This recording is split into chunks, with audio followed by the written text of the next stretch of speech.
2020 तक सिर्फ 30 कंट्रीज ही सीबीडीसी को प्लान कर रही थी और अचानक 2022 में ऐसे 100 देश सामने आ गए जो सीबीडीसी जल्द लॉन्च करेंगे। Sweden has come out testing the e-krona central digital bank currency that Nigeria's digital currency is now legal tender. Now, in a bid to go completely cashless, India is working towards introducing what is known as digital currency. इतनी हबर तबर में एक साथ क्यों दुनिया के करीब 100 देश डिजिटल करेंसी या कहे सीबीडीसी लॉन्च कर रहे हैं?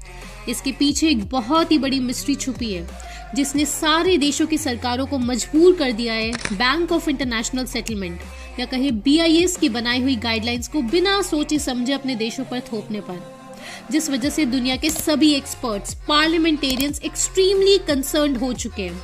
सीबीडीसी क्या है, कैसे यूज किया जाएगा, A to Z complete details इस वीडियो में हम जानेंगे। बहुत ही सिंपल लैंग्वेज में टोटल 5 पॉइंट्स आपके लिए कंपाइल किए गए हैं। पहला पॉइंट, सीबीडीसी या कहे डिजिटल रूपी ये एग्जैक्टली सेम है आपके कागज के नोट जैसा। Exact same rules and regulations, exact same denominations जैसे नोट की होती है। ₹1 का नोट, ₹2, ₹5, ₹10 का नोट, ₹20, ₹50 एक्सेट्रा। बस डिफरेंस ये है कि ये होगा ऑनलाइन एक डिजिटल टोकन की फॉर्म में, और इसको आप ना ही अपने बैंक अकाउंट के अंदर रख सकते हैं ना ही अपने पर्स में। इसको रखा जाएगा एक डिजिटल वॉलेट में। जिस तरह आप जब चाहे अपने कैश को बैंक में डिपॉजिट कर सकते हैं, ठीक उसी तरह सीबीडीसी को भी आप बैंक में जब चाहे डिपॉजिट कर पाएंगे। ये सीबीडीसी एक लीगल टेंडर होगा और इसकी लायबिलिटी होगी एज यूजुअल सेंट्रल बैंक पर, इसलिए इसका नाम है सेंट्रल बैंक डिजिटल करेंसी। जैसे कैश होल्ड करने पर आपको ऑब्वियसली कोई इंटरेस्ट रेट नहीं मिलता है, सेम सीबीडीसी होल्ड करने पर भी आपको कोई इंटरेस्ट रेट नहीं मिलेगा। दूसरा पॉइंट, अभी तक तो अगर आपको 10,000 रुपये मान लो बैंक से निकालने हैं तो अभी तो आप बैंक जाकर नोट से निकाल लेते हो, लेकिन अब आपके पास एक न्यू ऑप्शन आ जाएगा कि आप बैंक जाकर कैश की जगह सीबीडीसी भी निकाल सकते हो, जो कि ट्रांसफर हो जाएगी आपके डिजिटल वॉलेट में, जिसको आप कोई भी पेमेंट करने के लिए यूज कर सकते हो वाया QR कोड। तीसरा और बहुत इंपॉर्टेंट पॉइंट, ये जो सीबीडीसी है ये मेनली 2 टाइप्स के होते हैं।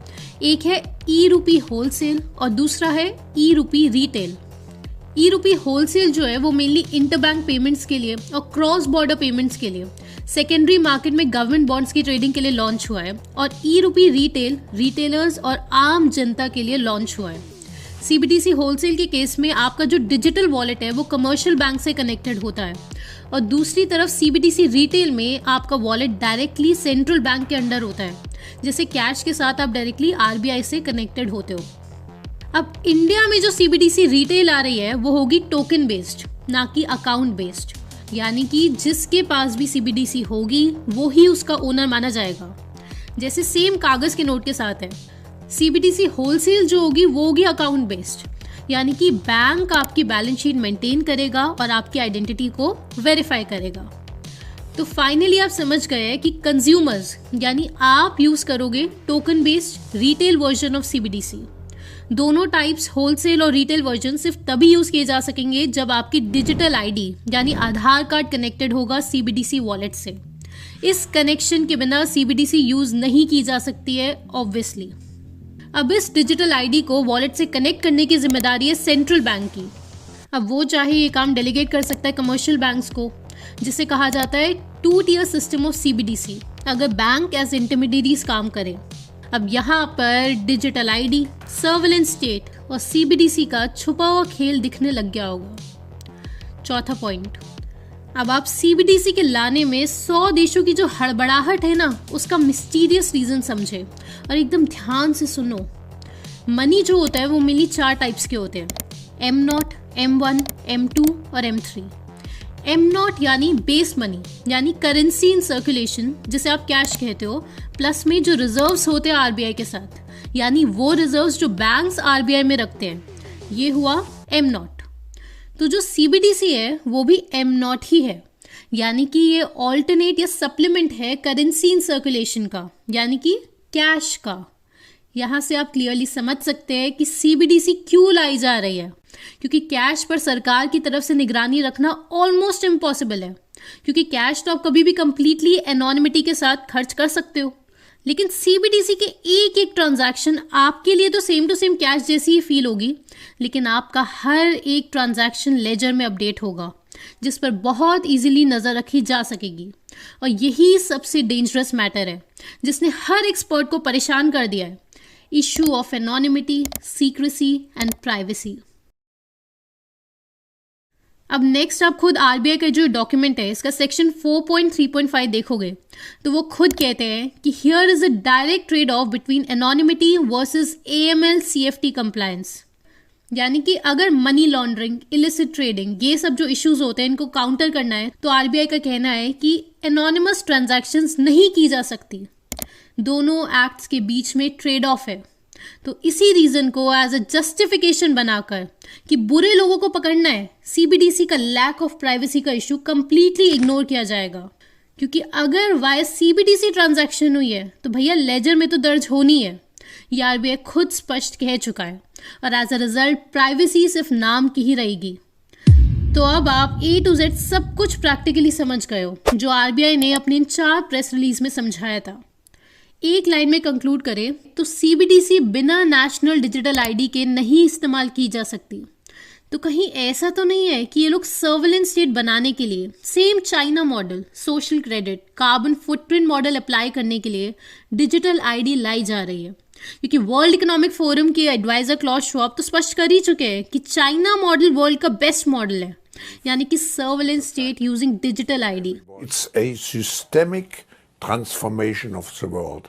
So we have to define how the world should look like. I respect China's achievements, which are tremendous over the last over 40 years.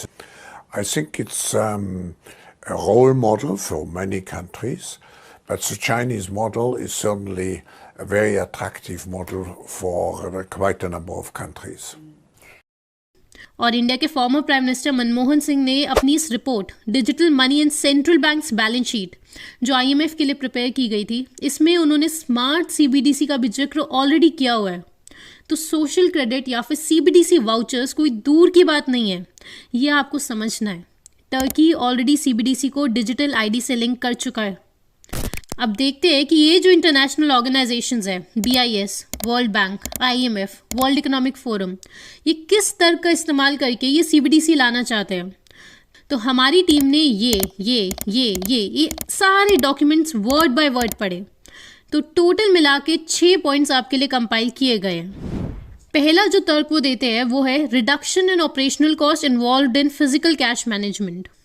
Financial year 2021 में करीब 5,000 करोड़ का खर्चा आया था मनी प्रिंटिंग में, तो अब ये सेव हो जाएगा और आप समझो ये कोई बहुत बड़ा अमाउंट नहीं होता।